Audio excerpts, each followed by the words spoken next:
नमस्कार, हामी देखापट्टि विशेषमा छौँ। देखापट्टि विशेषमा यहाँलाई स्वागत छ। कोरोनाको दोस्रो लहरको सङ्क्रमण धेरै बढ्दै जाँदा आम जनमानसमा पनि चिन्ता तथा डर बढ्दै गइराखेको छ।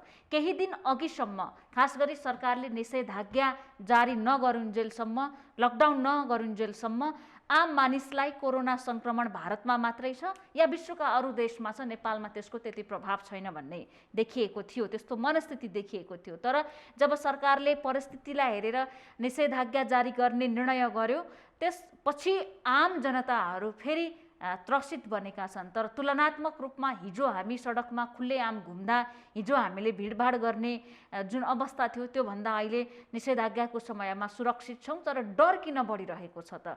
सँगसँगै अब कोरोनासँग यो दोस्रो विभिन्न म्युटेन्टहरू, विभिन्न भेरिएन्टहरूसँग लड्नका लागि मानसिक हिसाबले पनि मनोबल उच्च हुनुपर्ने चिकित्सकको सधैँको सुझाव यसपटक यो कति आवश्यक छ?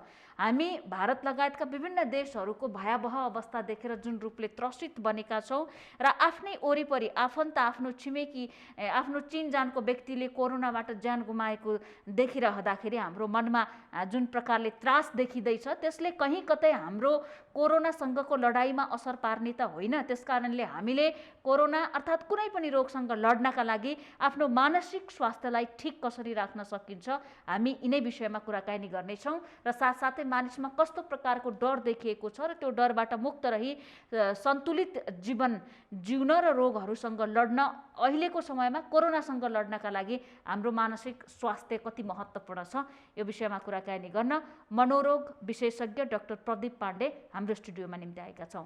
यहाँलाई स्वागत छ डाक्टर साहब। नमस्कार। फेरि बोलाउनु पर्ने भयो, राम्रोसँग होइन कि कोरोना बढ्दै जाँदा बोलाउनु पर्ने भयो। अहिले मानिसहरूमा अब यहाँ त मनोरोग विशेषज्ञ नै हुनुहुन्छ, यहाँका आउने पेसेन्टहरूमा पनि कोरोनाको डर बढेर आउन थालेको हो, जुन कुरा भनिँदैछ यो सत्य हो?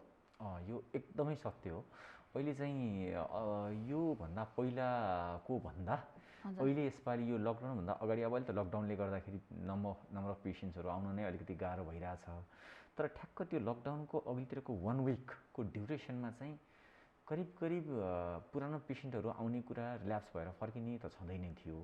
त्यो सँगसँगै चाहिँ यो कोरोनाको न्युजहरू सुनेर डर लागेर मलाई पनि कोरोना लाग्छ कि, मलाई पनि केही हुन्छ कि भन्ने, अथवा सामान्य रुवाखोकी लाग्दाखेरि पनि कोरोना लाग्यो भनेर चेक गर्न जाँदाखेरि नेगेटिभ आउँदा पनि मनमा त्यो त्रास, त्यो डरको भय सिर्जना भइसकेपछि त्यसले चाहिँ रातभरि निद्रा नदिने, अनि यो खालको सिम्टम्सहरू भएर आउनेको सङ्ख्या उल्लेखै थियो। यो 1 विकको ड्युरेसन ठ्याक्क मैले भनिहालेँ। यो पछि कोरोना भत्तै बढिसकेपछि आफन्तहरूलाई जब लाग्छ कस्तो हुन्छ भने, जबसम्म हामीले त्यो सङ्ख्यात्मक हिसाबमा मात्रै अमेरिका यति कोरोना लागेको थियो, इन्डियामा यति कोरोना लागेको थियो, नेपालमा यति कोरोना लागेको छ भनेर सङ्ख्यात्मक हिसाबमा हेर्दाखेरि हामीलाई खासले त्यसले प्रभाव पर्दैन। जब त्यो कुनै पनि चिज, कुनै पनि घटना तपाईँसँग आएर जोडिन्छ, तब त्यो चिजको प्रभाव बढिरहन्छ। अब यसपालि चाहिँ के भयो भने यसको ट्रान्समिसन रेट पनि पावरफुल र यसले चाहिँ धेरैमा एकैचोटि सङ्क्रमण गर्दाखेरि चाहिँ यसले चाहिँ कहीँ न कहीँ मैले चिनेको साथीभाइ, मैले चिनेका परिवारका सदस्य, छरछिमेकी कसैमा हुँदाखेरि ल अब मलाई पनि हुने हो कि, अब मेरो परिवारलाई पनि भयो भने मैले के गर्ने भन्ने डर एक्कासी सिर्जना भयो। र त्यसले गर्दाखेरि एङ्जाइटी र इन्सम्नियाको समस्या चाहिँ यो एकदम हत्तै बढेर गएको थियो। लङ कोभिडको कुरा गर्ने हो भने अहिलेसम्म पनि विगतमा कोरोना लागेर ठिक भएकाहरूमा पनि मानसिक समस्या देखिएको छ भन्ने कुरा छ। त्यो प्रकारको पेसेन्टहरूको पनि ट्रिटमेन्ट गरिराख्नु भएको छ? जस्तै गरेर पहिलाकै वर्ष चाहिँ कोरोनाको कारणले गर्दाखेरि केही हुन्छ कि भनेर डर लागेको मान्छेहरूलाई हामीले उपचार गरेर स्टेबल बनाइरहेको थियौँ भनेको चाहिँ अब ठिक छ, अब राम्रो छ, अब दबाई बन्द गर्ने भन्ने खालको स्थिति हुँदै थियो। दबाईहरू हामी घटाउँदै थियौँ, टेपर अफ गर्दै थियौँ, उहाँहरूलाई काउन्सिलिङ गर्दै थियौँ। गर्दै फेरि एक्कासी फेरि यो कोरोनाको भइसकेपछि अब फेरि हामीले दबाईका डोजहरू बढाउनु पर्ने, अथवा फेरि उहाँहरूलाई काउन्सिलिङ गर्नुपर्ने र उहाँलाई व्यवस्थापन गर्नुपर्ने बढी जिम्मेवारी चाहिँ पक्कै थपिएको हो। कस्तो प्रकारको समस्या देखिएको छ? अब अहिलेको सबभन्दा कमन समस्या भनेको चाहिँ घाँटीमा केही अप्ठ्यारो भएको जस्तो हुने। जस्तै गरेर तपाईँ चाहिँ कोरोना नजिक पेसेन्टसँग जानुभयो अथवा चाहिँ कोही कसैलाई भेट्न जानुभयो, अनि पछि त्यसलाई कोरोना भयो अरे भन्ने थाहा भइसकेपछि उहाँलाई के लाग्दो रहेछ भने घाँटीमा अप्ठ्यारो भएको जस्तो, खसखस भएको जस्तो, अनि जिउ ताते जस्तो महसुस हुने। त्यो भएको हुँदैन तर त्यस्तो लाग्ने होइन, हुन्छ नै, महसुस त हुन्छ नै, तर त्यसको मतलब होइन, त्यो महसुस हुन्छ नै, क्लाइन्टलाई चाहिँ महसुस हुन्छ, नभएको सिम्टम्स होइन। तर त्यसको अर्ग्यानिक कज भन्न खोजेको टन्सिल्स भएर अथवा इन्फेक्सन भएर भएको चाहिँ हुँदैन। त्यो साइकोलोजिकल एस्पेक्टबाट उहाँहरूलाई दे फिल द्याट सेन्सेसन, त्यो काल्पनिक चाहिँ होइन, तर त्यसमा चाहिँ डर लाग्ने, अनि मुटु ढुकढुक भए जस्तो भयो डाक्टर, छाती एकदमै भारी भए जस्तो हुन थाल्यो, टाउको गरुङ्गो भएको जस्तो हुन थालिरहेछ, अनि पाताहरू एकदम दुख्न थालिरहेछ, अनि निद्राहरू पर्न छोड्यो, सपनाहरू देखिन्छ, राति राति झस्किन्छु, आत्तिन्छु, अथवा मनमा कुरा खेल्छ, निराशापन त्यत्तिकै सँगसँगै यसमा फेरि विभिन्न सोसियो इकोनोमिक फ्याक्टर्सहरू पनि छन्, जसले गर्दाखेरि चाहिँ अब फ्यामिली कसरी चाहिँ ग्रो गराउने, अब इकोनोमिक कसरी म्यानेज गर्ने, अब यसका विभिन्न डाइमेन्सन्सहरू छन् नि त। त्यसो कारणले गर्दा पनि डिप्रेसनका अहिले यो कोरोनाको डिप्रेसन त छँदैछ, व्यावसायिक डिप्रेसन पनि बढ्दैछ भन्ने छ। व्यवसाय चौपट भयो, जब गयो, जब जला कि अब के भन्ने हो, लकडाउन छ, अफिस जान सकेका छैन, बसले के भन्ला भन्ने यो चिन्ता पनि बढ्छ। यस्तो बेला हामीले फोकस हुनुपर्ने कुरा केमा हो त? यो चिन्ता त हाम्रा छँदैछन्, कोरोना नसकुन्जेल होला नै, तर यहाँको सुझावमा हामीले सोच्ने के त? समस्या भइ नै सक्यो। अब यसमा चाहिँ सबभन्दा महत्त्वपूर्ण कुरा के छ भने एक्सेप्टेन्स सबभन्दा ठुलो कुरा हो। एक्सेप्टेन्स भनेको यो सिचुएसन म एकजना अथवा मेरो परिवारको एउटा सदस्य अथवा एउटा व्यक्ति भन्दा पनि यो म, मेरो समाज, मेरो देश, सम्पूर्ण विश्वलाई नै यसले प्रभाव पारिराखेको छ भनेपछि हाम्रा एक्सपेक्टेसन्सहरू, हाम्रा इच्छाहरू, हाम्रा चाहनाहरूलाई केही हदसम्म हामीले मिनिमाइज गर्न सक्यौँ, केही हदसम्म सर्टेन टाइमको लागि। किनभने इच्छा र आकाङ्क्षाहरू जसले गरेर हामीले 6 महिनामा यस्तो गर्छु, 1 वर्षमा यो फड्को मार्छु, 2 वर्षमा यहाँ पुग्छु, 5 वर्षमा यो गर्छु भनेर हाम्रो ब्याकग्राउन्डमा त पुरै प्लानहरू थियो, टार्गेट्सहरू थियो नि त।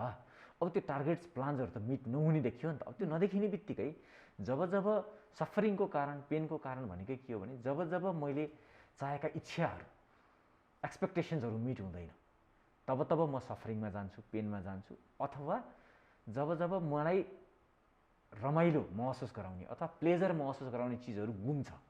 जस्तै अब म एउटा इक्जाम्पल दिउँ, खुसीका कारणहरू छैनन् भन्ने लाग्छ। होइन यस्तो, जस्तै कस्तो भने एउटा चाहिँ कस्तो भयो भने मेरो इच्छाहरू पुरा भएन, एक्सपेक्टेसन्सहरू मिट भएन, त्यतिखेर म पेनमा जाने भएँ, सफरिङमा जाने भएँ एउटा।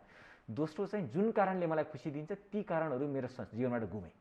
इक्जाम्पलको लागि म गाडी लिएर हिँड्थेँ, इकोनोमिक लोन भयो, बिजनेस लसमा गयो, मैले मेरो गाडी बेच्नु पऱ्यो। गाडीले त मलाई प्लेजर दिइरहेको थियो नि त, म बाइकमा आउनु पऱ्यो, त्यसले पनि पेन दिन्छ, त्यसले पनि सफरिङ दिन्छ। त्यसले म्यानेज त गर्यो, तर त्यसले पनि, मैले भन्न खोजेको त्यही भएर के भने अहिले हाम्रो एक्सपेक्टेसन्सहरू यति ग्रो हुन्छ, यति सक्सेस हुन्छ, यो हुन्छ भन्ने चिजहरूलाई मिनिमाइज गरेर सकेसम्म थोरै चिजबाट कसरी खुसी हुने, कसरी हामीले चाहिँ आनन्द महसुस गर्ने भन्ने खालको चिज इन्टरनल रियलाइजेसन त्यो गर्न सक्यौँ भने चाहिँ हाम्रो त्यो पेन, त्यो सफरिङ कम हुँदै जान्छ र कहीँ न कहीँ हामी खुसी हुने एक किसिमको माहौल बन्छ भन्ने मलाई लाग्छ। कोरोनासँग जुझ्नका लागि उच्च मनोबल भन्ने कुरा हामीले सुरुवातदेखि नै, गत वर्षदेखि नै यो कुरामा जोड पनि दियौँ, संसारभरि यो कुरामा जोड। कोरोना लागिसकेपछि जति मेडिसिनले काम गर्छ त्यसको केही हदसम्म हाम्रो उच्च मनोबलले काम गर्छ भन्छन्। त्यस कारणले कोरोना लागेर पुष्टि भइसक्यो कि कोरोना पोजिटिभ छ भनिसकेपछि हामीले ध्यान दिनुपर्ने हाम्रो सकारात्मक सोच कसरी बनाउन सक्छौँ हामी? अब यसमा दुईटै कुरा छ। कोरोना लाग्नुभन्दा पहिलादेखि नै हामीले यसमा सकारात्मक सोचको आवश्यकता गर्नु जरुरी छ। सधैँभरि भन्दा पनि कोरोना लाग्नुभन्दा अब अरू सकारात्मक त हामी सधैँ हुनु पर्यो।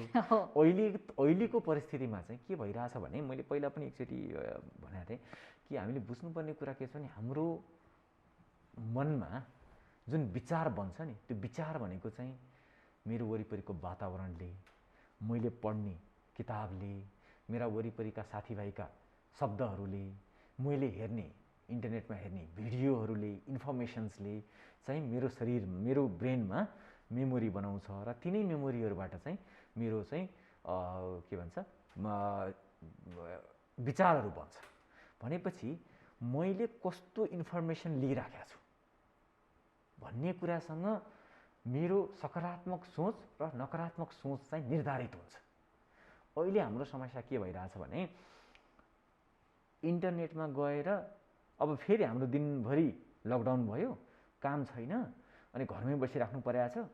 कतिजनालाई कोरोना लागेछ त, कहाँ के भएछ, बेड छ कि छैन, कसलाई के भयो, यही खालका चिजहरू र हाम्रो वरिपरि भएका घटनाहरूले मात्रै हामीलाई प्रभावमा पारेपछि हाम्रो दिमागमा बिहानदेखि बेलुकासम्म अब फेरि कोरोना कोरोना कोरोना कोरोना, यो बाहेक केही पनि छैन। घरमा बस, बाबाआमासँग कोरोना, अफिस जाऊ, साथीभाइसँग कोरोना। यसो इन्टरनेट खोज, इन्टरनेटमा फेरि कस्तो हुन्छ भने इन्टेलिजेन्सी आर्टिफिसियल इन्टेलिजेन्सीले के गरिदिन्छ एआईले भने हामीले जुन चिज बढी खोज्छौँ त्यही चिज बढी देखाउँछ।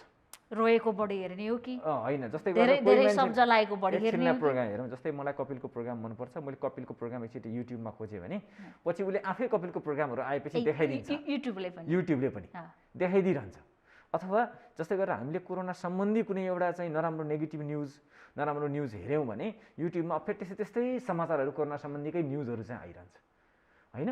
त्यो हुने बित्तिकै मानिसको पनि कसरी हेर्ने इन्ट्रेस्ट के जोडिँदो रहेछ भने रिकभर भएका मानिसहरूको स्टोरी भन्दा धेरै रोएका, अक्सिजन नपाएका, छटपटाइराखेका, लाइनै लागेका सबहरूको भिडियो त्यो हेरेर एकदम प्यानिक भइराख्ने छ नि। हामीले हेर्नुपर्ने के हो त, यसको सही प्रयोग कसरी गर्ने? होइन, यसमा दुईवटा चिज छ।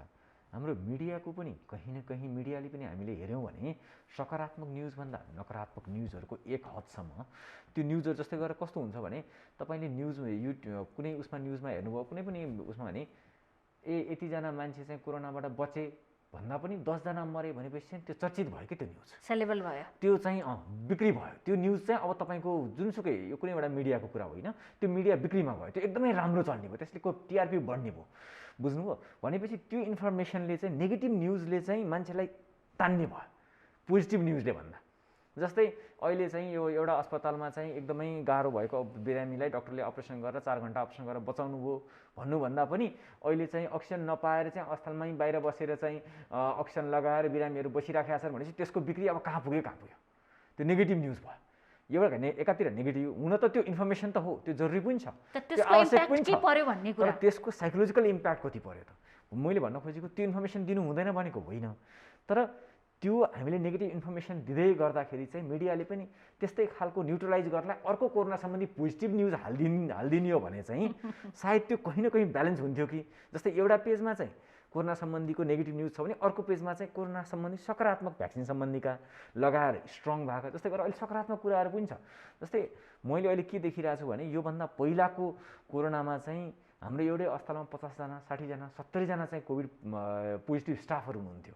हामी त्यसरी चाहिँ जस्तै म पनि कोरोना सङ्क्रमित भएँ भनेपछि त्यसरी चाहिँ हामी कोरोना सङ्क्रमित भयौँ भने अब अहिले चाहिँ हामी सबैले कति फ्रन्टलाइनर्सहरूले भ्याक्सिन्स नेपाल गभर्मेन्टले हामीलाई प्रोभाइड गर्नुभयो, उहाँहरूले प्रोभाइड गरिसकेपछि हामीले जुन भ्याक्सिन लगाउन पायौँ त्यसपछि चाहिँ अहिले कोरोनाको लेभल पहिलाको भन्दा 3 गुणा माथि छ। पहिला 2000 2200 2500 थियो, अहिले 5000 6000 त्यो रेन्जमा पुगिरहँदा पनि अहिले चाहिँ कम्प्यारेटिभली त्यो भ्याक्सिन्स लगाउनेहरू चाहिँ सेफ हुनुहुन्छ। उहाँहरूलाई पनि भ्याक्सिन लगाउनलाई पनि कोरोना चाहिँ छ, तर एकदमै मिनिमल रेसियोमा छ। लक्षण कम देखिएर सक्रिय कम हुने भन्ने कुरा होइन, लक्षण पनि कम देखिरहेछ र कोरोनाले आक्रमण गर्न सक्ने क्षमतामा पनि कमी देखियो।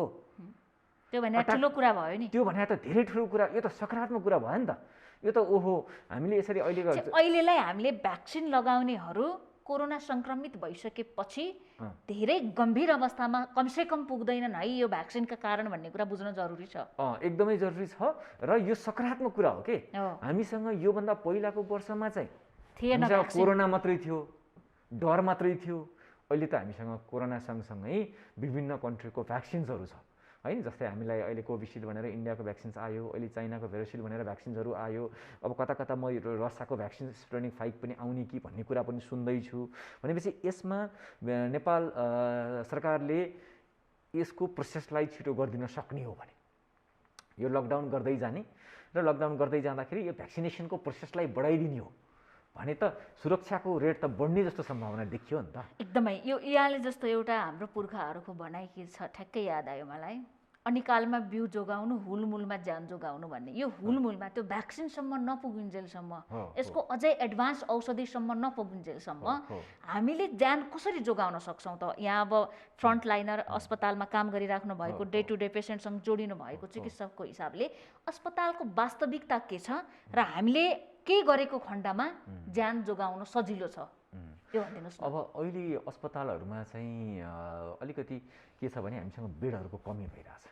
फ्रेङ्कली भन्नुपर्दाखेरि चाहिँ कतिपल्ट चाहिँ अब म एज अ मेडिकल पर्सन डक्टरै हुँदाखेरि पनि मलाई मेरो रिलेटिभ्सहरूले फोन गरेर चाहिँ डाक्टर साहब हजुरले सक्नुहुन्छ होला मलाई एउटा बेड मिलाइदिनुहोस् न, कोरोनाको पेसेन्ट हुनुहुन्छ, गाह्रो भइरहेछ, सेचुरेसन घटिरहेछ भन्दाखेरि मैले आफूले काम गर्ने अस्पतालमा कम्युनिकेट गर्दाखेरि पनि बेडहरू नपाइएको अवस्था एक हदसम्म त्यो छ भनेपछि कहीँ न कहीँ मेरो विचारमा नेपाल सरकारले पनि मैले आज न्युज सुन्दै थिएँ 1000वटा बेड चाहिँ अब तुरुन्तै उपलब्ध गराउने भन्ने खालको न्युज चाहिँ मैले एउटा सकारात्मक न्युज फेरि त्यो पोजिटिभ न्युज सुनेको थिएँ। मैले यो नेगेटिभ इन्फर्मेसन दिन खोजेको त होइन, तर अहिलेको लागि अलिकति हामीसँग चाहिँ बेड अलिकति नपुग अवस्था चाहिँ हो। तर अब यो 1000वटा बेड आउने बित्तिकै यसले केही हदसम्म हामीलाई सम्हाल्छ, यो एउटा डाइमेन्सन भयो। यसलाई कसरी बुझ्नुपर्छ भने हामीलाई सन्चो नहुँदाखेरि गाह्रो हुने अवस्था भएको भएर हामी अहिले नै सतर्क हुन सकेनौँ र हामीलाई बिरामी भयो भने यसले गाह्रो गर्छ भनेर हामी सुरक्षित हुनुपर्छ कि यो फेरि सबै सरकारलाई दोष दिएर पनि हुन्छ जस्तो मलाई लाग्दैन। कहीँ न कहीँ व्यक्ति स्वयंले विश्व स्वास्थ्य सङ्गठनले त 4वटा कुरा 3वटा कुरा भनेकै छ नि, ए बाबा मास्क लगाऊ, एक हात धोऊ, साबुन सबैका घरमा छ, आफूलाई हात 2-2 घन्टामा 4-4 घन्टामा हात धोए पनि के फरक पऱ्यो र, सेनिटाइजर लगाऊ अथवा छैन भने घरमा भएको साबुन पानीले हात धोऊ। दोस्रो कुरा। तेस्रो कुरा भनेको चिनेको मान्छे होस् नचिनेको मान्छे होस् सोसियल डिस्टेन्सिङ मेन्टेन गर। यो सोसियल डिस्टेन्सिङ यति 3टा कुरा गऱ्यो भने त हामीले सरकारले बेड दिएन, सरकारले मलाई अक्सिजन दिएन, सरकारले मलाई रेमडेसिभिर दिएन, म चाहिँ समस्यामा परेँ भन्नै पर्दैन नि। हामीलाई जबसम्म समस्या पर्दैन तबसम्म चाहिँ हामी आफ्नो मन लागि गरेर हिँड्ने, मास्क पनि नलाइकन हिँड्ने, पार्टी पनि जाने, अनि बिहामा पनि जाने। अहिले कति धेरै मान्छेहरू अहिले वैशाख लागेपछि बिहामा गएर व्रतबन्धमा गएर विभिन्न यो प्रोग्राममा गएर कोरोनाबाट समस्या भएर आउनेको सङ्ख्या पनि उल्लेख्य छ। यो सिजन त्यस्तै भएको भएर पनि होला। त्यो कारणले गर्दाखेरि मैले आफूले एज अ नेपाली सिटिजन अथवा नर्मल ह्युमन कुनै पनि सिटिजन भएर गर्नुपर्ने जिम्मेवारी मैले पुरा गरेँ कि गरिनँ। पहिला त मैले आफूलाई हेर्ने होला नि त, देशलाई समाजलाई दोष दिनुभन्दा पहिला त मैले आफूले आफ्नो कर्तव्य निर्वाह गरेँ कि गरिनँ। त्यो कर्तव्य त नेपाली सिटिजनको लागि पनि त्यही हो, इन्डियनको लागि पनि त्यही हो, अमेरिकनको लागि पनि त्यही हो। लकडाउन नगर्दासम्म हामीलाई केही कुराको मतलबै छैन, चासै छैन। हामी जे मन लाग्यो त्यही गरेर हिँडिरहेछौँ, काम परे पनि हिँडिरहेछौँ, नपरे पनि हिँडिरहेछौँ, घुमिरहेछौँ, आफ्नै हिसाबमा हिँडिरहेछौँ, आफ्नै संसार चलिरहेछ। एक्कासी लकडाउन गरिसकेपछि बल्ल हामीलाई रियलाइजेसन हुन्छ, ओहो अब त मेरो जबका कुरा, मेरो इकोनोमीको कुरा, मेरो फ्यामिलीका कुरा, यो सबै चिजका कुराहरू छन्। हामीले यो 1 इयर अनुशासित भएर बसिदिएको भए, डिसिप्लिनमा बसेर आफूलाई आवश्यक पर्दाखेरि जाने र मास्कको युज मजाले गर्ने। पछिको अवस्थामा त नेपालमा कस्तो अवस्था आइसकेको थियो भने मास्क मात्रै होइन सेनिटाइजरहरू पनि बिक्री हुन थाल्यो। फार्मेसीहरूले यो सेनिटाइजर कामै छैन, बिक्री नै हुँदैन, कसैले लाउँदैन, मास्क पनि लाउन छोड्यो, सेनिटाइजर पनि लाउन छोड्यो। कस्तो बडो विचित्रको साइकोलोजी कस्तो हुँदो रहेछ। अहिले मास्क लाउने, सेनिटाइजर लगाउने, हात धुने, दूरी कायम गर्ने भन्दा पनि ध्यान केमा छ, कोरोना नलाग्दै भने अक्सिजन पाउँछु कि पाउँदिन भन्ने कुरामा छ। यो जसरी हामी अक्सिजन सोचिरहेछौँ नि, कोरोना त लागेको छैन, सङ्क्रमण भएको छैन, तर हामी चिन्तित के छौँ भने म भोलि अक्सिजन पाउँछु कि पाउँदैन भनेर। वास्तवमै गर्नुपर्ने के हो त हामीले? होइन त्यही त, यो सबै चिजको लागि चाहिँ के भने हामी सधैँ नेगेटिभ इन्फर्मेसन्सतिर जाने भएको भएर भोलि अक्सिजन पाइँदैन कि बेड पाइँदैन कि भन्ने खालको त्रासमा बस्नुभन्दा हाम्रो मनलाई बलियो बनाउन हामीले के गर्न सक्छौँ। जस्तै गरेर धेरै रिसर्चहरूले पनि जुनसुकै चिजमा पनि यो जस्तै गरेर भाइरल इन्फेक्सन, सामान्य रुवाखोकीकै कुरा गरौँ न, रुवाखोकी पनि त्यही मान्छेलाई बढी लाग्छ जुन मान्छेको इम्युनिटी पावर कम्प्यारिटिभली कम हुन्छ होइन। जस्तै हामीलाई यत्तिकै इम्युनिटी पावर कम भएको मान्छेलाई चाहिँ हामीले सेकेन्डरी इन्फेक्सन हुनसक्छ। जस्तै आइसियुमा राखेका बिरामीहरूको चाहिँ इम्युनिटी पावर कम हुने भएको भएर, सर्जरी गरेका मान्छेको इम्युनिटी पावर कम हुने भएको भएर हामीले उहाँहरूलाई क्रिटिकल्ली राखेर पेसेन्ट पार्टीलाई पनि नजानुहोस् है, अहिले उहाँहरूको चाहिँ इम्युनिटी पावर कम छ। इम्युनिटी पावर कम भए बेलामा तपाईँलाई त केही हुन्न, तपाईँ जानुभयो भने तपाईँको बिरामीलाई इन्फेक्सन हुन्छ भनेर भन्नुको अर्थ के हो भने तपाईँको इम्युनिटी पावर बलियो छ भने हामी सुरक्षित भइरहँदाखेरि कोभिडले आएर तपाईँलाई सङ्क्रमण गर्ने सम्भावना स्वतः कम भयो, एक। र दोस्रो चाहिँ कोरोना सङ्क्रमण भए पनि हुनसक्छ तपाईँ एसिम्टोमेटिक कोरोना हुन सक्नुहुन्छ, दोस्रो। र तेस्रो सिम्टम भयो भने तपाईँलाई माइल्ड सिम्टम हुनसक्छ। पहिला त हाम्रो सोच सकारात्मक चाहियो।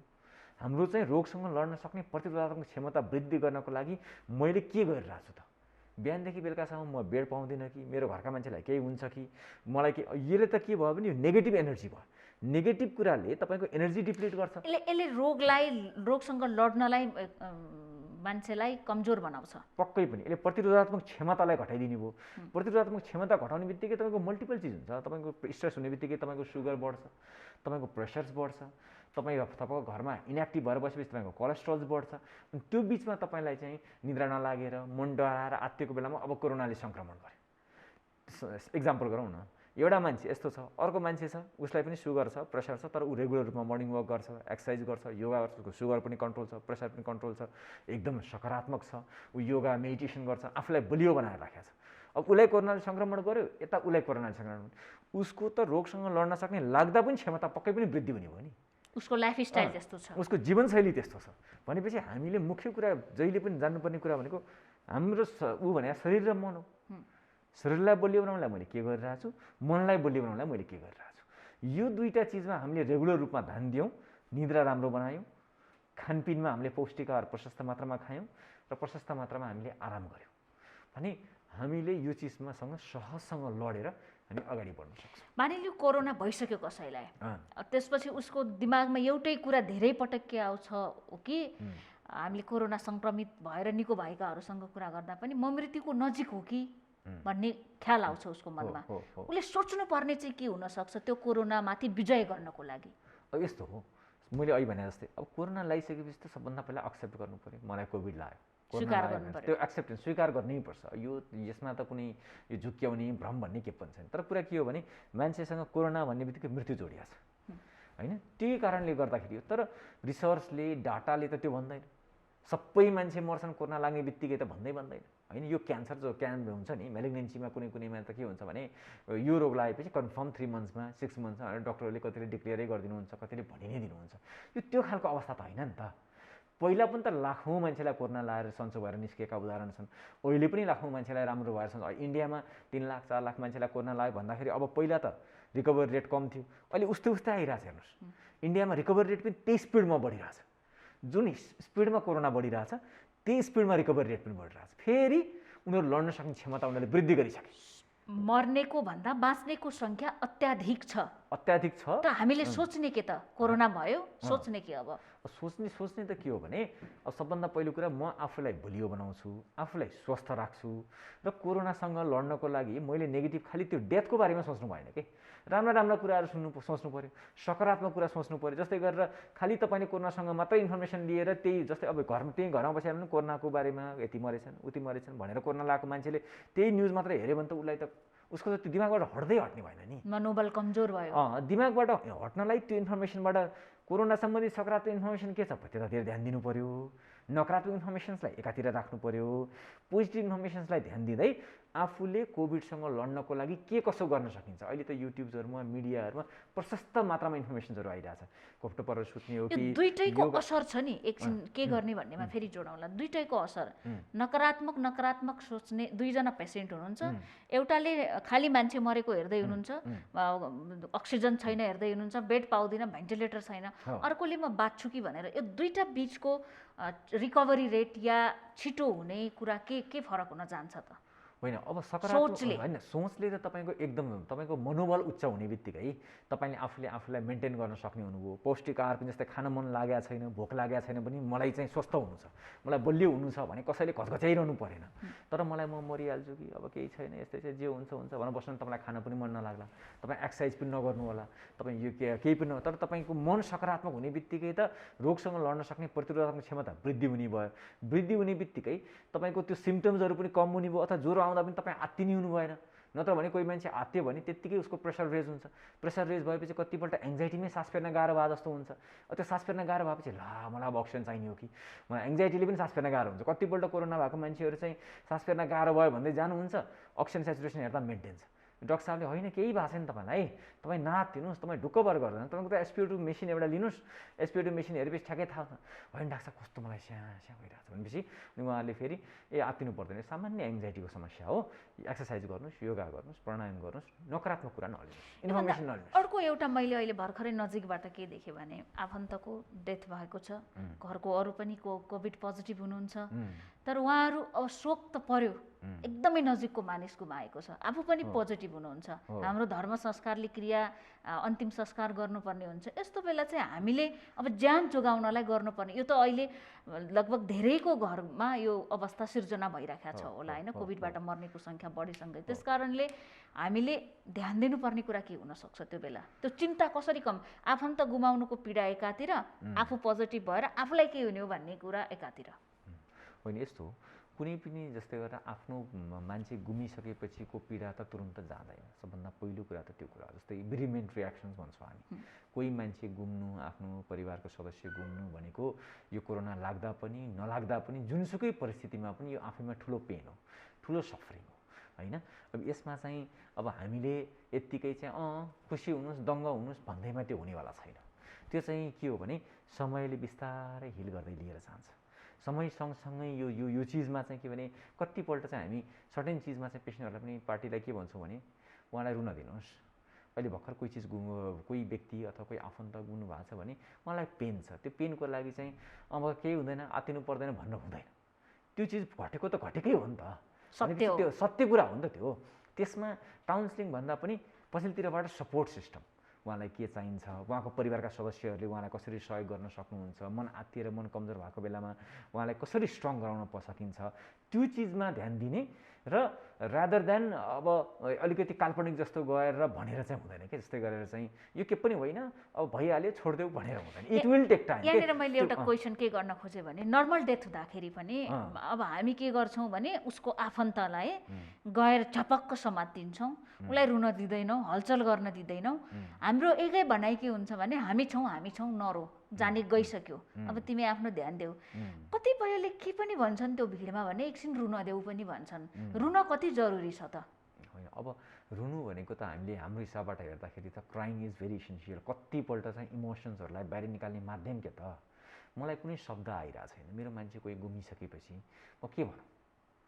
त्यतिखेर मेरो मनले गर्ने प्रतिक्रिया भनेकै आँखाबाट आँसु निकाल्ने त होला नि। भनेपछि क्राइङलाई त कतिपल्ट हामीले एकदमै नर्मल, मसँग आउने पेसेन्टहरू पनि कतिपल्ट चाहिँ ओपिडीमा आउँदाखेरि शब्द बोल्नुभन्दा पहिला रुन थाल्नुहुन्छ। तर जबसम्म उहाँ रुनुहुन्छ तबसम्म हामी चुप्प लाएर बस्छौँ, हामी वेट गर्छौँ।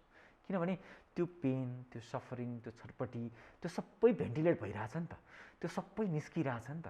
त्यो निस्कनु चाहिँ एकदमै राम्रो, त्यो इसेन्सियल कुरा हो के। त्यो नर्मल पार्ट अफ लाइफ हो। रुने बित्तिकै रुनु हुँदैन, आँखा बन्द गरेर बलियो हुनुपर्छ। घटना त जिन्दगी जसको जीवनमा पनि घट्छ, भोलि पर्सि हाम्रा मान्छेहरू पनि मर्छ, त्यो it does not work like that. यो त्यसरी काम गर्दैन।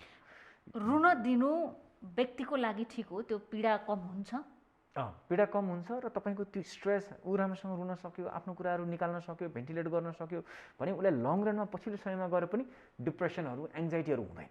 तर उसले त्यो चिजलाई प्रपरली इमोसनल जतिखेर हुनु पर्थ्यो त्यतिखेर नभइकन जबरजस्ती कोही मान्छेले चाहिँ आफूले दबाई दियो भने चाहिँ लङ रनमा बरु ती व्यक्तिहरूलाई जसले इमोसनली आफ्नो कुरा एक्सप्रेस गर्न सक्दैनन्, रुन सक्दैनन् अथवा शब्दमा व्यक्त गर्न सक्दैनन्, अड्किन्छ नि, कसैको इमोसन्सहरू ब्लक हुन्छ।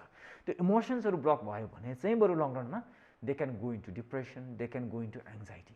सो इट्स अलवेज गुड कि तपाईँको आफ्नो मनमा भएकाहरू तपाईँ सेयर गर्न सक्नुभयो, चाहे त्यो भाषाबाट होस्, चाहे त्यो आँखाको आँसुबाट होस्, तपाईँले त्यो एक्सप्रेस गर्न सक्नु नै आफैमा एकदमै सकारात्मक पक्ष हो। स्ट्रेस म्यानेजमेन्टको पहिलो पक्ष भनेकै हामीले जति सेयरिङ भन्छौँ, सेयर गर्न सक्ने वातावरण घरका मान्छेले क्रिएट गरिदिनु पर्यो रादर देन त्यो। हाम्रो समाज त के भन्छ भने धेरै बोल्नेलाई प्यार बोल्छ, ठिक छैन, यो बोलै गर्छ। कम बोल्नेलाई कहिलेकाहीँ एकदम भलादेमी छ यो मान्छे भन्छन्। वास्तवमा हाम्रो सही जीवन स्वास्थ्यको लागि भन्ने हो भने यहाँले सेयरिङको कुरालाई जोड्नु भयो नि, चाहे राम्रो लागोस् चाहे नराम्रो। हाम्रो समाजले नराम्रो कुरा सुन्न एक्सेप्ट गर्दैन। मलाई यो कुरा मन परेन है भनेर म किचनमा कसैलाई सेयर गरौँ, यसले मेरो कुरा नराम्रो भन्यो भन्छन्। तर त्यो स्वास्थ्यसँग जोडिन्छ कि जोडिँदैन? होइन, आफ्ना कुराहरूलाई चाहिँ आफूले प्रश्नसँग जहिले पनि राख्नुपर्छ, मलाई जहिले पनि त्यस्तो लाग्छ। तर कोही मान्छेलाई चाहिँ तपाईँले गएर सिधै भन्दाखेरि उसको मनमा चोट पुग्नेछ, कोही सेन्सिटिभ छ भने अरूलाई पनि ध्यान दिनु पर्यो। अर्को मान्छेलाई सेन्सिटिभ छ भने तपाईँले भाषा परिवर्तन गर्न सक्नुहुन्छ। जस्तै गरेर एकछिनलाई तपाईँलाई आजको तरकारी मिठो लागेन भने के पकाएको यो तरकारी यस्तो नमिठो भन्नुभन्दा आजको भन्दा हिजोको तरकारी त कस्तो मिठो थियो है, भाषा तरिका फरक हो, ल्याङ्ग्वेज त भन्न त तपाईँले भनिसक्नुभयो कि आजको मिठो छैन भनेर। तर तपाईँले के बनायो, तरकारी सरकारी पकाउन आउँदैन, जे पाए त्यही गर्ने भन्दाखेरि उसलाई चोट पुग्ला। तर तपाईँले त्यही कुरामा भाषा परिवर्तन गर्दाखेरि तपाईँले भन्न खोजेको कुरा पनि भन्नुभयो र त्यो व्यक्तिलाई पनि चोट पुगेन र तपाईँले भन्न खोजेको इन्फर्मेसन पनि उठिन गयो। योभन्दा अगाडि यहाँसँग गत वर्ष मैले के कुरा गरेको थिएँ भने मानिस त घरभित्र आफूलाई बन्द गरिसक्यो। अब कसरी त्यो डर निकाल्ने, कोरोनाको बेला जति डराएका थिए मानिस, त्यो यसपटक के कुरा आयो भने यो लकडाउन नहुन्जेलसम्म डराउनु त हुँदैन थियो, सचेत हुनु पर्थ्यो। तर त्यो सचेत हुनलाई पनि मानिसको मनमा अलिकति पनि कोरोनाप्रति डर भएन। अब ठ्याक्कै उल्टा अवस्थामा आइपुग्यौँ कि हामी। सचेत कसरी हुने, त्रासमा नबसेर? यही त यो समाजको चित्रण कहिलेकाहीँ मलाई एकदमै आफैमा अचम्म लाग्छ। जतिखेर चाहिँ हामी डराउनु पर्थ्यो लकडाउनभन्दा पहिलासम्म हामी डराउनु पर्थ्यो, त्यतिखेरसम्म चाहिँ हामी डराएनौँ। अब त हामी डराउने बेलै छैन, घरभित्र छौँ। अहिले त हामी पूर्ण रूपमा सुरक्षित छौँ। लकडाउन छ, मान्छे घरबाट बाहिर निस्केकै छैनन्, सबैजना सुरक्षित छन्। सबैजनालाई अहिले नेपाल सरकारले कम्पलसरी मास्क भनिदिएको छ र मैले बाटोमा हेर्दाखेरि मोर देन 95 करिब 100% नै मास्क लगाएको देख्छु। एकदमै चेक जाँच गरिराख्नु भएको छ। म त ठ्याक्क उल्टो मानिरहेको छु कि कसरी यो बडो यही चिजमा चाहिँ अचम्म लागिरहेको छ। जतिखेर हामी डराएर सचेत भएर बस्नु पर्थ्यो लकडाउनभन्दा अगाडि, त्यतिखेरसम्म हामीलाई मतलब थिएन, होइन वास्तै थिएन हामीलाई। इभन भोलिदेखि लकडाउन हुन्छ भनेर हामीले घुम्ने ठाउँमा घुम्यौँ, बाहिर खाना जाने खायौँ, पार्टी गऱ्यौँ, रमाइलो, फेरि भोलि पाइँदैन, सपिङ गर्न गयौँ, भरको चिज किनेर ल्यायौँ, सबै गऱ्यौँ, भिडभाड गऱ्यौँ, हरेक बाटोबाट हरेक ठाउँमा चाहिँ भिडभाड। लास्ट मिनटसम्म युटिलाइज गरेर देखेँ मैले देखेँ। होइन, सबैतिर त्यस्तै नै थियो। त्यतिखेरसम्म त्यो डरको कहीँ पनि गुन्जाइस थिएन। अब लकडाउन गरिसकेपछि त अब हामी सुरक्षित भयौँ नि। अब त हामी घरमा छौँ, स्टेबल छौँ। अनि पछि बल्ल त्यतिखेर चाहिँ हामीले इन्फर्मेसन लिएनौँ कि, अथवा त्यतिखेर अब कहिले कस्तो हुँदो रहेछ भने माथिल्लो पोलिसी लेभलबाटै कुनै एक्ट भइसकेपछि मात्रै मान्छेमा एक्सेप्टेन्स जाने हो कि हो। अब लकडाउन गऱ्यो भने चाहिँ पक्कै केही भइरहेछ भनेर बुझ्या हो कि। सबै मान्छेले यो इन्फर्मेसन लिन नपाउने, तर लकडाउन गरेपछि सिरियस अवस्था भयो, लकडाउन नगर्दासम्म केही पनि होइन, लकडाउन गर्नु भने चाहिँ सिरियस अवस्था हो भनेर बुझेँ कि। तर खास त लकडाउन भनेको सबैभन्दा सुरक्षित र सबैभन्दा नडराइकन आनन्दले घरमा चाहिँ स्वस्थ भएर आफूलाई स्वस्थ बनाउने, आफूलाई बलियो बनाउने, योभन्दा ठुलो मौका अर्को के हुन सक्छ? यो आनन्दको कुरा गरिराख्दाखेरि धेरैले के भनिराखेका छन् अहिले भने लकडाउन गरेर राज्यले हात उठायो, सक्दिनँ भन्यो, सरेन्डर गर्यो राज्यले भन्ने हिसाबले आलोचना गरिराखेका छन्। हाम्रो देशको हेल्थ सिस्टम, उपचार पद्धति र क्षमता हुन्छ नि, यसले गर्दाखेरि यदि लकडाउन गर्ने होइनौँ, केही मानिसको माग छ नि लकडाउन गरेर सरकारले आफू सुरक्षित हुन खोज्यो भन्ने कुरा, तपाईँ डक्टर जे देखिराख्नु भएको छ त्यसलाई चित्रण गर्ने हो भने सम्भव छ भोलिको दिनमा उपचार पाउन? होइन, लकडाउन बन्द, अहिले लकडाउन खोल्यो भने त सम्भव छ जस्तो मलाई लाग्दैन। किनभने अहिले यो लकडाउन गरिरहँदाखेरि नै अस्पतालहरू सबै अस्पतालहरू प्याक छन्। काठमाडौँको मैले देखेको मोर देन 80 to 90% हस्पिटल्सहरूमा सबै हस्पिटल्सहरू चाहिँ बेड प्याक छन्। अहिले लकडाउन नगरेको भए अहिले बिरामीहरूलाई अस्पतालमा लगेर कहाँ राख्ने भन्ने खालको स्थितिको भयावह स्थिति अझै पनि यो स्थिति डरलाग्दो नै छ। किनभने बेड कस्तो हुन्छ भने जुन चिज सामान्य चिजले तपाईँले बिरामीको ज्यान बचाउन सक्नुहुन्छ, तर तपाईँसँग त्यो चिज चाहिँ छैन भने चाहिँ त्यसले हेल्थ वर्कर्सलाई, अस्पताललाई, सबैलाई त्यसले अर्कै ठाउँमा लैदिन्छ।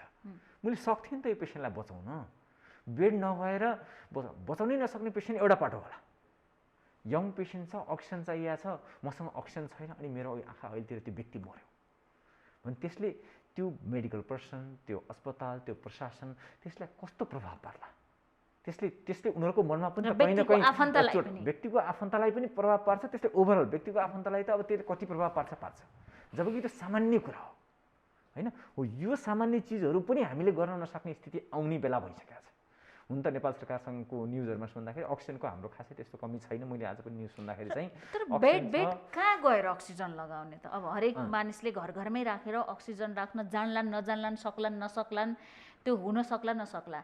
धेरैको भनाइअनुसार चिकित्सकहरूकै यहाँहरूकै भनाइलाई हेर्ने हो भने पनि नर्मल बेडको पनि अभाव छ। अब कोभिड लागेर कहाँ जाने भन्ने होइन कि सिकिस्त भएर ज्वरो आयो या रुगाखोकी लागेर बेड अस्पतालै पुग्नुपर्ने अवस्था आयो, रुगाखोकी मात्रै भने पनि बेड पाउने कि नपाउने भन्ने कन्डिसन आयो भन्ने कुरा सत्य हो?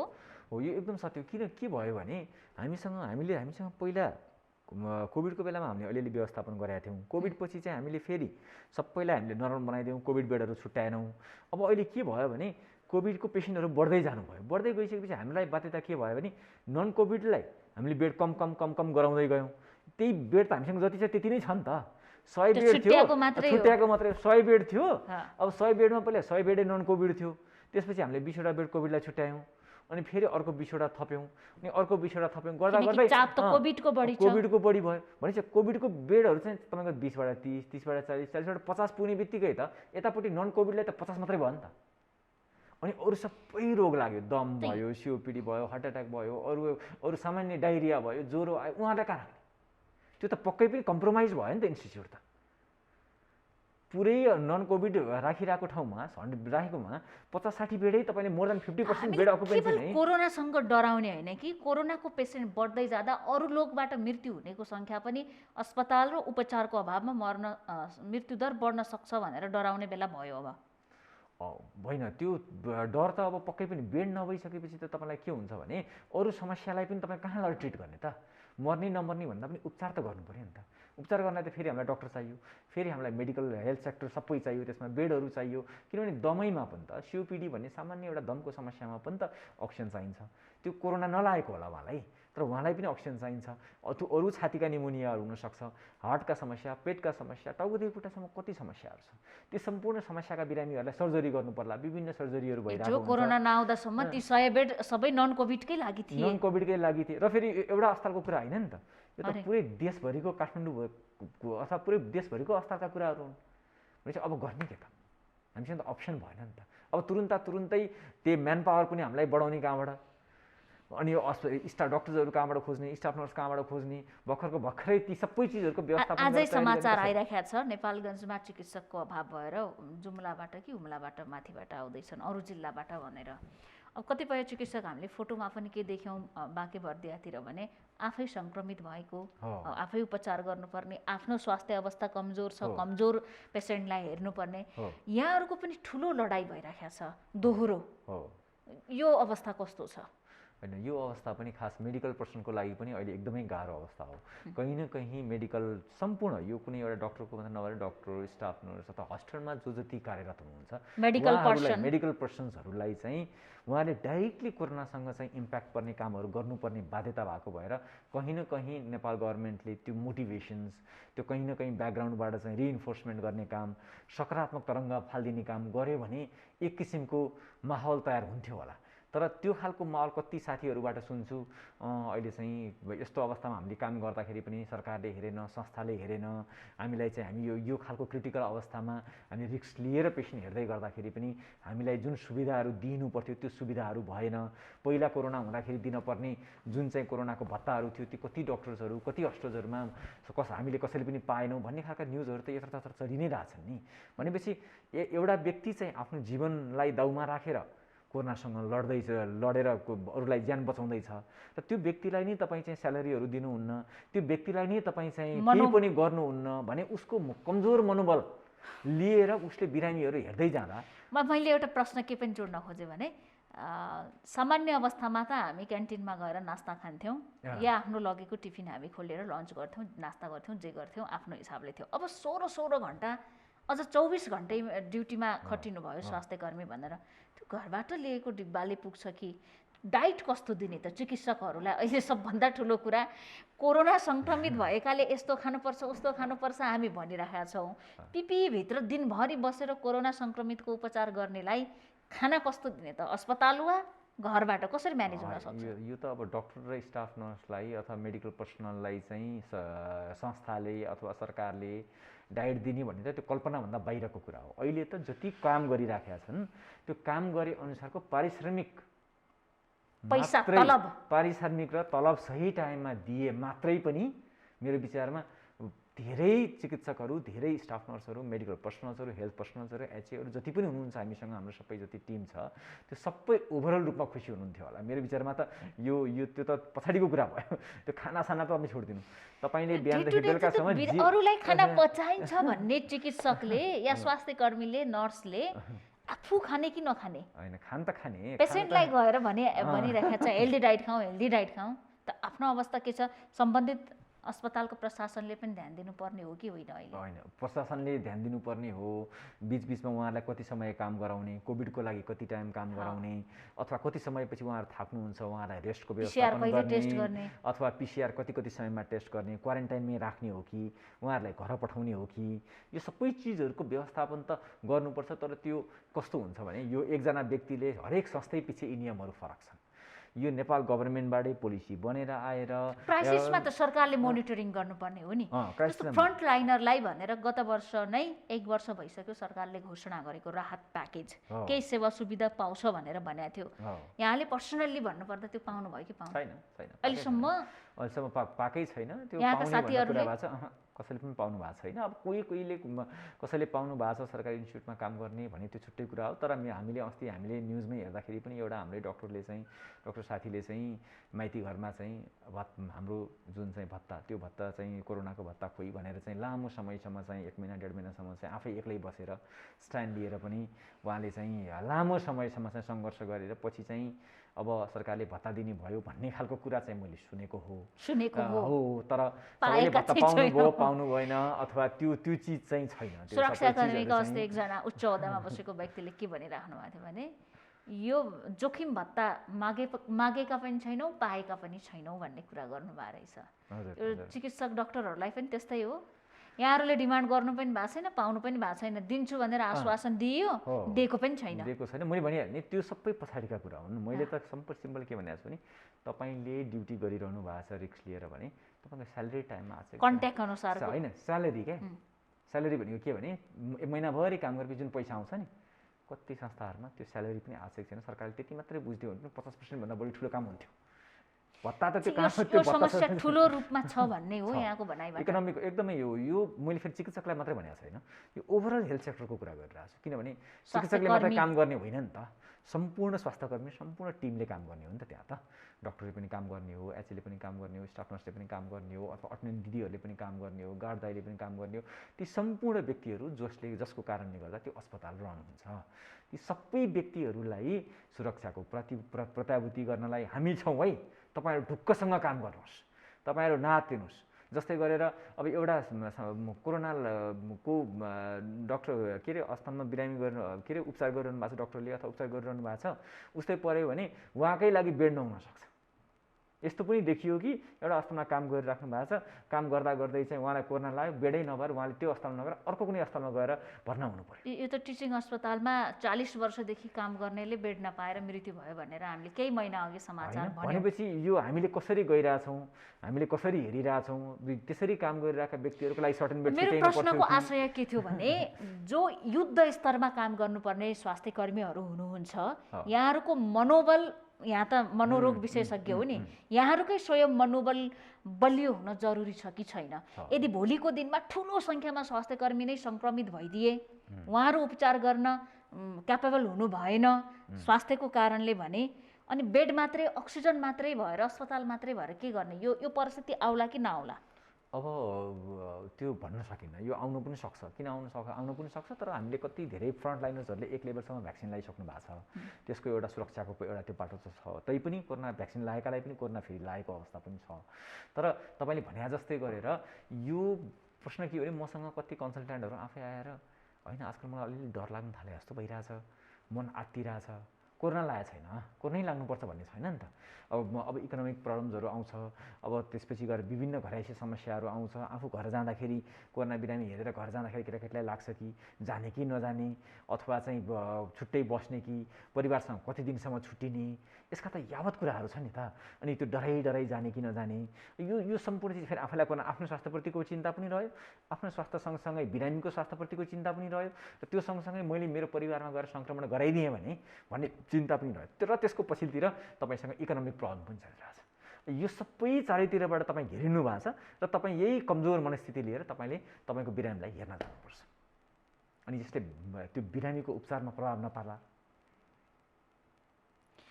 अब अन्त्यमा पनि छौँ फेरि पनि हामीलाई कोरोनासँगको लडाइँ जित्नु नै छ। यो जित्नको लागि हामीले मानसिक रूपमा स्वास्थ्य भएर आफ्नो मनलाई कसरी बलियो गर्न सक्छौँ? अब यसमा हामीले सबभन्दा महत्त्वपूर्ण कुरा भनेको मैले यही पनि भने इन्फर्मेसनको कुरा सकारात्मक इन्फर्मेसन्सहरू लिनु जति सक्छ त्यति खालि यो कोरोनाको डेथ मृत्यु यति भयो उति भयो भयावह इन्डिया सक्यो अमेरिका सक्यो त्यतातिर जाँदैन जाउँ सकारात्मक पक्षतिर जाउँ। न्युजहरू इन्फर्मेसन्सहरू चाहिन्छ भने लिगौँ नचाहिने मान्छेले यतिजना मरे उजना मरे भनेर जान्नुपर्ने आवश्यकता छैन। पहिलो कुरा हामीले टेक्नोलोजीको युज जुन गर्छौँ त्यसलाई सही ढङ्गले प्रयोग गर्नु पऱ्यो पहिलो पक्ष। दोस्रो कुरा रेगुलर रूपमा व्यायाम गरौँ व्यायाम गरेपछि तपाईँको सुगर, तपाईँको प्रेसर, तपाईँको कोलेस्ट्रोल छ भने पनि कन्ट्रोल हुन्छ, छैन भने पनि आउँदैन। नत्र भने यो तनावमा धेरै मान्छेको चाहिँ सुगर, प्रेसरहरू, यो हाइपो इन्डोक्राइनोलोजिकल प्रब्लमहरू एकदमै बढेको देखिया छ। त्यो भएर कहीँ न कहीँ तनावलाई व्यवस्थापन गर्नका लागि रेगुलर रूपमा कसरतहरू, व्यायामहरू गरौँ। त्यसै गरेर योगाहरू, प्राणायामहरू, श्वास प्रश्वास सम्बन्धी कसरतहरू गर्दाखेरि कतिपल्ट कोरोनालाई जितिन्छ या जितिन्न अर्को पाटो होला, तर लङ्सको मसल्सहरू बलियो बन्छ भने योगा गरेर के फरक पर्छ र भन्छौँ हामी, होइन? त्यो हामीले गर्न सक्छौँ त्यो योगाहरू, प्राणायामहरू। त्यो सँगसँगै चाहिँ हामीले दिनभरिको दिनचर्या कसरी बिताउने त? थपक्क खालि पल्टेर मात्रै बिताउने हो कि कुनै क्रिएटिभ कामहरू गर्ने हो कि दिनमा कति समय रमाइलोरी हाँस्ने, खुसी हुने, कतिपल्ट सकारात्मक कुराहरू, इन्फर्मेसन्सहरू लिने, आफ्नो घरमा दिनभरि बस्नुपर्ने छ लकडाउनको अवस्थामा भने पनि त्यो तालिका हामीले एउटा तयार गरेर आज चाहिँ म यो किताब पढ्छु, अथवा म यो म्युजिक सुन्छु, अथवा म गार्डनिङमा गएर यो काम गर्छु, अथवा आज म चाहिँ ओहो केटाकेटीले पढ्न पाएको छैन, म छोरासँग बसेर आज छोरालाई म एबिसिडी लेखाउँछु, अथवा अलि ठुलो कुरा होला, केही होला, बच्चासँग खेल्छु होला, अथवा घरमा आज कुकिङमा म हेल्प गर्छु। यो खालका चिजहरू तपाईँ कसरी प्रोडक्टिभ रूपमा चाहिँ आफूले आफ्नो समयलाई व्यतीत गर्नुहुन्छ भन्ने खालका कुराहरू चाहिँ महत्त्वपूर्ण छन्। नत्र भने फल्नालाई यस्तो भएछ त्यही भन्यो, अनि त्यही कुरा इन्फर्मेसन फेरि अर्कोलाई सुनायो, अनि अर्कोले फेरि अर्कोलाई सुनायो, त्यही नेगेटिभ न्युज मात्र एउटै मान्छेलाई जुन घटना घटेको छ त्यही कुरा मात्रै घुमाइराख्यौँ भने यसले हाम्रो मनमा प्रभाव पार्छ कि त्यो सानो एउटा घटना पनि त्यसलाई 10 चोटि रिपिट गरेपछि त्यो 10वटा समस्या बन्छ, 10 टाइम्स त्यो स्ट्रेस बन्छ। त्यही कारणले गर्दाखेरि त्यो नेगेटिभ इन्फर्मेसनलाई धेरै घुमाउने काम चाहिँ नगरौँ, त्यो गरौँ। अनि यही नै हो, अरू त के गर्ने र आफू सुरक्षित बसौँ र जुन विश्व स्वास्थ्य सङ्गठनले भनेका 3वटा कुराहरू छन् त्यसलाई पालना गरौँ, त्यसलाई व्यवस्थित ढङ्गले पालना गरौँ र आफू सधैँ सतर्क रहौँ। यो जबसम्म कोभिडको चिजहरू सकिँदैन, भोलि लकडाउन फेरि खुल्ला, त्यतिखेर पनि मास्क अनिवार्य छ, त्यतिखेर पनि ह्यान्ड सेनिटाइजेसन अनिवार्य छ, त्यतिखेर पनि सोसियल डिस्टेन्सिङ अनिवार्य छ। यो सरकारले लकडाउन गर्दाखेरि मात्रै कोरोना एकदम बढेको जस्तो हुने, सरकारले लकडाउन खोलिदिएपछि चाहिँ कोरोनै छैन भन्ने यो मानसिकताबाट पनि हामी निस्कन चाहिँ जरुरी छ कि हामीले आफूलाई प्रतिप्रश्न गरौँ न। नत्र भने हामीले यस्ता खालका लकडाउनहरू बारम्बार खेपिरहनुपर्छ हाम्रै कारणले गर्दा। यो महत्त्वपूर्ण समयका लागि धेरै धेरै धन्यवाद। हस्, हजुरलाई धन्यवाद।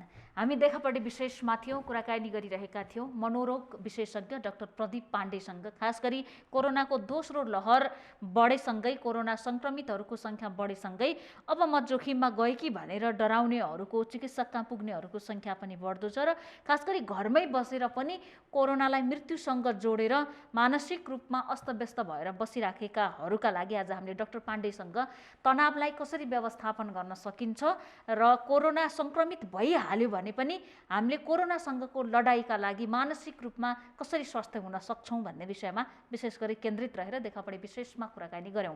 उहाँसँगै देखापट्टि विशेषबाट आज हामी सबै बिदा चाहन्छौँ। भोलि नयाँ पात्रका साथ उपस्थित हुनेछौँ।